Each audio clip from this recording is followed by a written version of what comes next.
Hello everyone, in this video we're going to have a look, very quick look at how you can put together a logo. So I'm just going to go to create a new document. Now you don't have to, but I recommend having a square canvas for a logo. It tends to just be something that I tend to do. So I'm just going to go for 1000 by 1000 pixels. Leave everything else the same for now and just click on create. Like so. Now your logo can be made up of text and it can be made up of shapes and colours. So I'm going to show you how you can use some of those tools. So your shape tool is here. It might be by default a rectangle, but just like in Photoshop you've got options to add polygons, tools, etc. So I'm going to go for like a star and you'll draw out your shape here. Now to move things around you want to click on this one here, the selection tool. That will allow you to move things around. You've got colour options here, so if I double click onto the fill panel I can select a colour and it will change to that colour on there. So I'm going to go for like a yellowy colour here. And then you've also got the stroke option. Now the stroke is the outline. You don't have to have a stroke at all. So if I click on this and then click with the line through, that will get rid of the stroke. So if you don't want it to have an outline, you can just do that. But you can add one if you want to. And if I make this, for example, an orangey colour, the default is 1 pixel, which you can't see very well. You can just about see it if I click off of there. But to make it bigger, all I need to do is just increase it on here. And that makes it slightly bigger. So that's a basic shape. You can combine shapes on here as well. So if I now add a circle, it will default to the last colours you've used. So you can, use that. Copy and paste in is exactly the same as in Photoshop. Control C, Control V to copy and paste shapes. And again, the same options to change colours apply here too. So if I decide I now want this to be a red colour, I can change that to be a reddish colour. And likewise with the stroke, I can change the colour of that by double clicking in the menu here. And I might go for a, oh no, that's still the fill. Let's go stroke and change the colour down here. In fact, let's go more of a maroony colour, like so. Okay, so that's how you can use shapes. They layer in the same way as Photoshop.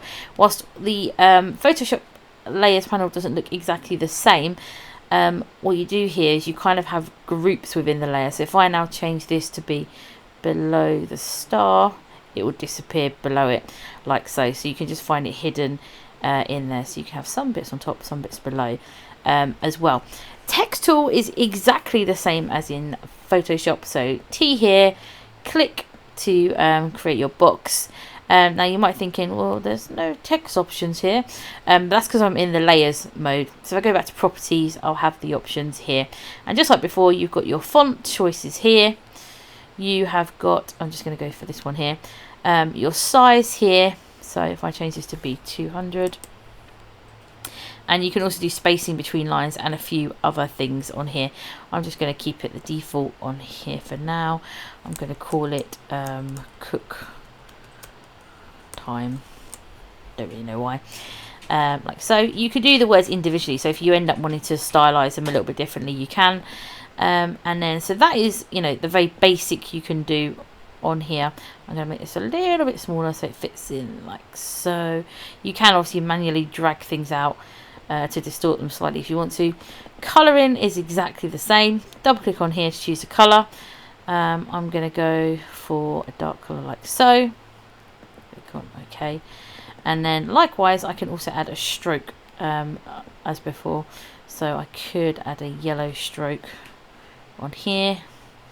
And again I can make that bigger by using that is very jarring to the eye.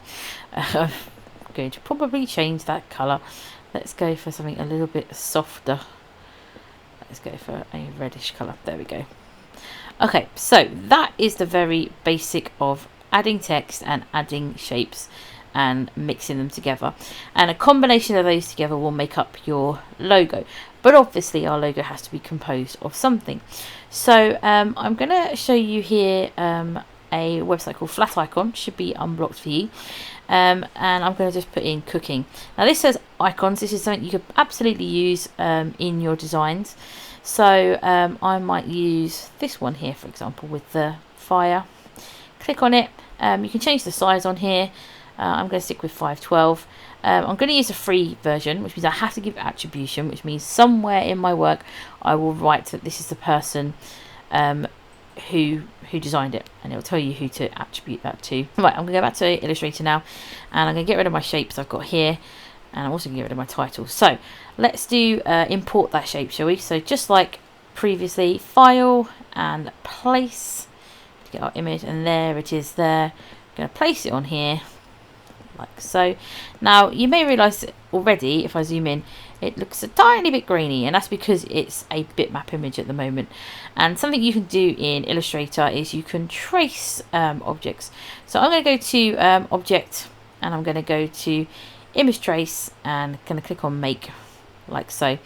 And what that will do is that will make a rough drawing of the image, and there's different options. You might have this bar along the top here, but mine's down here at the bottom, and I can change this to, I'm going to go for high fidelity photo, and it will try and trace the image and choose something that you think looks the best quality. Obviously some of them are very odd.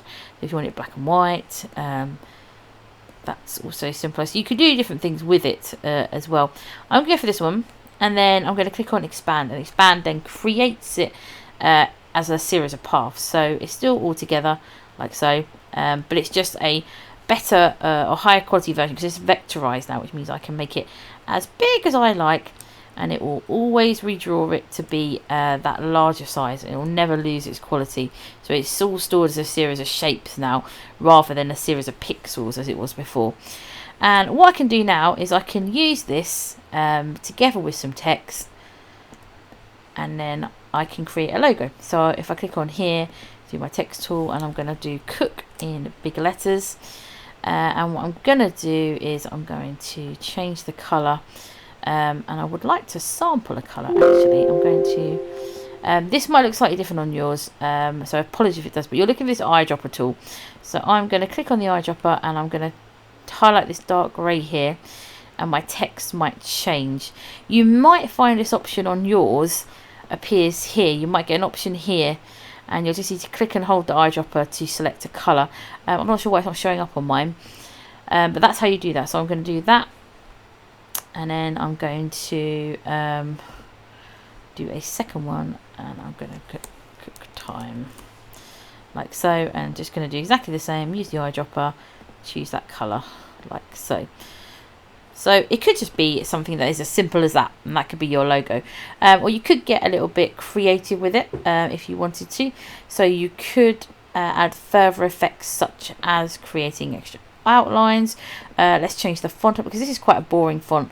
So let's go for something a little bit more friendly looking. Depends what you've got installed. You can always find lots of free fonts from Font Squirrel, 1001 Fonts, the font, all of those sorts of things. So I'm going to just kind of choose something that's a little bit more exciting, but I don't want to spend too long looking for one. Let's go back over. Let's go for this one, because this was at least has some interesting shapes on it. So cook, actually no, that C looks like an O. We're not going to go for that one. We're going to go for, oh, too many fonts. Right, we're going to go for this one, and then I'm going to choose that one again. So I've already just changed that by giving it a slightly different look. You can also, the great thing about Illustrator is it does align things, or try to align things with different angles. So what I can do is I can then sort of make that a slightly different angle, which looks a little bit better as well. You can experiment with changing just different certain elements of the colours. So if I click on here and click on that red, that will just change the O. And likewise I can do it here, and I can change it to the green, and you can then start bringing in colours from your logo, and just things like that will add to your effect as well. You could incorporate some of these icons into your design itself. So I'm just going to highlight all of these and make them a bit smaller, put it in this corner, and then we're going to start again with a different one. So I'm going to go to layers. I'm going to add a new layer now, because all of that first layers one logo. So So I can call that logo 1. And then this one's going to be logo 2. And you could spend hours on this, but obviously, realistically, in your exam, you're not going to have time to spend hours perfecting this. So it's just coming up with something in the exam when you can. So I'm going to go back to flat icon again. And this time, I'm going to look for a plate is what I'm going to look for. So if I go for a plate. And I'd like a nice plate just facing up. Let's go for, I wonder if this one. I'm going to go for this one. It's a nice plate here. And again, I want the one that's not got an outline on it. You've got lots of different icons with some of these things, but I'm going to go for this one. So I'm going to download it as PNG, free download. Now, crucially, because I want multiple icons here, there's a search feature in here, which means it will search for the same style, so you won't have mismatched icons. So I'm also going to search here for knife, fork, because I want knives and forks as well. And I just want, let's go for this colour one here. Yep, free download. I think that will do for now. Okay, so what I'm going to do this time is I'm going to import my icons first. So file and place, and I want my plate here, and then I'm going to place my knife and fork cutlery in here. Now I'm going to do the exact same again, because as you see here, it's already got these jagged edges where all those pixels are showing up. So I'm going to click on it once, and then I'm going to go to object, and then I'm going to go to image trace, make, and hopefully in here I can change these settings. Again, I think that actually looks right for now. Yeah, it will do. Okay, expand. Now, what this crucially does here is it groups them all, because I only want one of them at a time. So what I'm going to do now is I'm going to right click, I'm going to ungroup them, and then I will start to get the individual elements. So this is the background, I can just get rid of that. But now I can click and highlight over the knife elements, group those together, and now I've got the knife on its own.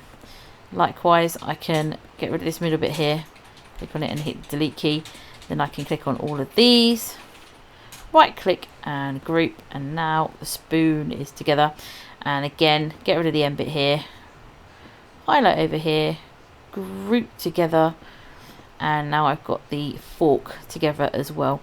So let me show you what I could do then. So what I could do is I could get my text, and my first word this time is going to be food. But what I'm going to do is I'm going to take one of the O's out. Okay, and I'm going to do the D separately. So I've got F and O. Now let's make them a bit bigger. I'll go 250 because this time I've not got anything else on there. And then what I'm going to do is I'm going to put it over here. I'm going to take my plate. I haven't drawn that one yet, have I? I'm going to image trace that first. And I'm going to take my plate, make it smaller so it looks a bit like an O. I'm going to squash it a little bit as well, like so. There we go. And now I'm going to do my D.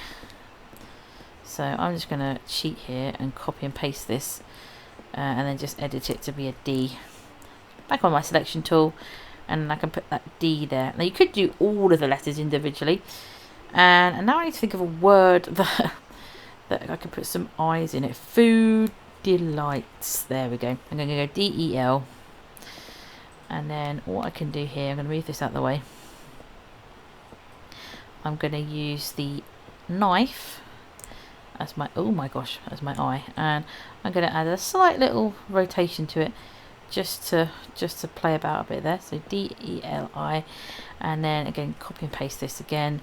And then I'm going to do G-H.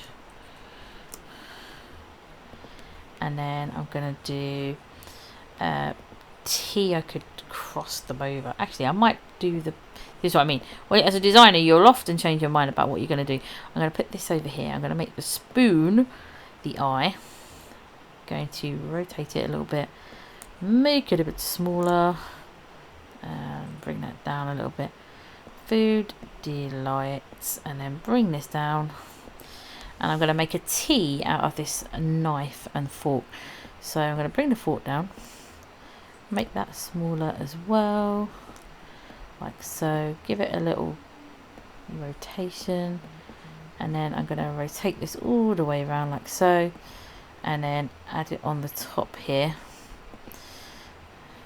Now obviously at the moment, if I was to zoom in, see the issue I've got here is that it's kept the gaps in the fork, but that's not a problem. What I can do is I can click on it again, like I have previously, ungroup it, and then I'm going to just delete that section there, and now it goes through. But I do need to group it back up together again. So what I'm going to do is I'm going to move my knife out of the way so I don't accidentally select that in the thing. Click on that and right click and group it again. So now it's back together again. Oh, not join. Let's try that again. Group. There we are. And if I zoom out again, we're all good. And then I can put that here like so. And now I've got my tea, Food Delight, like so. But there's 2 examples here of icons. And what I'm going to do is I will share this file with you so you can sort of have a look at how it might work. You see here I can just resize this easily, and that's it. And that is how you can create a logo using a combination of images and icons. Now exporting it, first of all you want to make sure you always save it as an Illustrator file, which is here, but also when it comes to exporting it at the end, I always suggest exporting as a PNG file.